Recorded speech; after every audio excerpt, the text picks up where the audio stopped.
What's your stress relief strategy? Chocolate chip ice cream?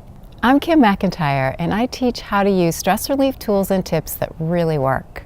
In this video, we'll focus on 3 important questions to help you create personalized stress relief strategies so you can feel better fast. We'll look at what stresses you out, how you're dealing with that stress now, potato chips, martinis, binge shopping, and how to relieve stress in new ways.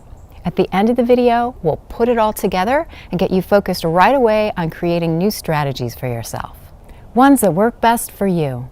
Be sure to click subscribe and the bell icon next to it for regular doses of joyful being. April is Stress Awareness Month, so this month my weekly videos are about effective ways to relieve stress. You'll find the links to those videos in the video description. Whether or not you're watching this in April, being aware of your stressors and your stress level is very important to your health and well-being, and for your enjoyment of life. Which brings us to the first of the 3 questions. I invite you to write down your answers or record them on your phone, and then add to them in the days ahead as more ideas come to you. Question number 1, what stresses you the most? What are your biggest stressors and/or your most common or chronic stressors? Take a moment now to mull that over. And you might want to pause this video to give yourself more time to answer each question. Question number 2, what are some unhealthy ways you cope with stress? How you define unhealthy is up to you. My definition is something that in the long run has negative effects or makes you feel worse.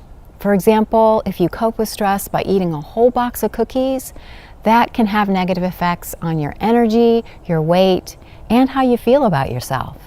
I can't believe I ate the whole thing. I'm not telling you never to do those things. It's just that sometimes we turn to less healthy behaviors on automatic without giving it a thought. And it's good to be aware that we have other choices. Which brings us to the 3rd question. Question number 3, what are some healthy stress relievers that truly make you feel better? Another way to ask that is, what do you enjoy doing?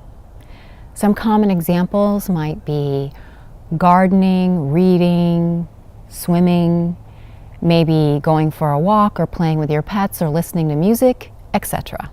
What lifts your spirits? This list is the beginning of your stress relief toolbox. Creating that toolbox and giving you lots of effective tools to fill it up is the focus of my free stress relief newsletter called The Joyful Being Experience. For more info, go to joyfulbeing.com.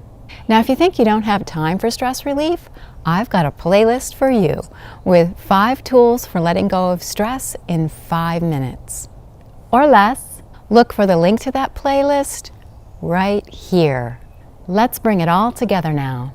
Now we go back to your answers from question number 1, your list of stressors. You're going to think about how to apply your stress relief toolbox to the situations on that list. It's a process of brainstorming and making a plan. To get you started, I'm going to go through a couple of examples just to give you some ideas. Example number 1. Let's say you're in the process of going on job interviews and it's nerve-wracking. And the more anxious you get, the harder it is to put your best foot forward. Time to try some new options. Before you go to the interview, you could make time to go to a yoga class to feel calmer, or maybe put on a favorite upbeat song and sing along or dance to it to help you let go of tension and feel more confident. When you're in the waiting area beforehand, you could have your earbuds in, listening to a guided relaxation or an inspiring TED Talk or the theme song from the movie Rocky. Whatever works for you to reduce stress and put yourself in a positive state of mind. Then during the interview, you could use a tool I call stealth deep breathing. I teach you how to do that in this video right here. And that video is also part of the stress relief playlist that I mentioned earlier. Then afterwards, you want to do things that are soothing and enjoyable, like take a walk or have a cup of hot tea or take a bath. Whatever works for you. It's good to build that into your schedule if you can, so you have some time to relax and unwind before you move on to whatever else you need to do that day. Okay, here's example number 2. It's the holidays and the whole extended family is together, and for whatever reason, you notice that you're feeling tense. You excuse yourself to go to the bathroom, and then you put your stress relief toolbox to work. If you know in advance that family get-togethers could potentially be stressful for you, you could plan to do some stress-relieving activities before and after the event, even if it's just taking 5 or 10 minutes for yourself. You're worth it. Don't be a victim of stress. Empower yourself with tools and strategies that work for you. Now, that usually involves some experimentation on your part to figure that out, but it doesn't have to be hard. My goal is to make that process of discovery easier for you. And even fun. If you want ideas and ongoing support to keep stress relief on your radar, then definitely sign up for the Joyful Being Experience at joyfulbeing.com. It's all free. You'll receive tried and true tools to experiment with so you can live with less stress and more joy. You get your first tool right away, which is a guided relaxation recording that takes you on a mini beach vacation. So relaxing.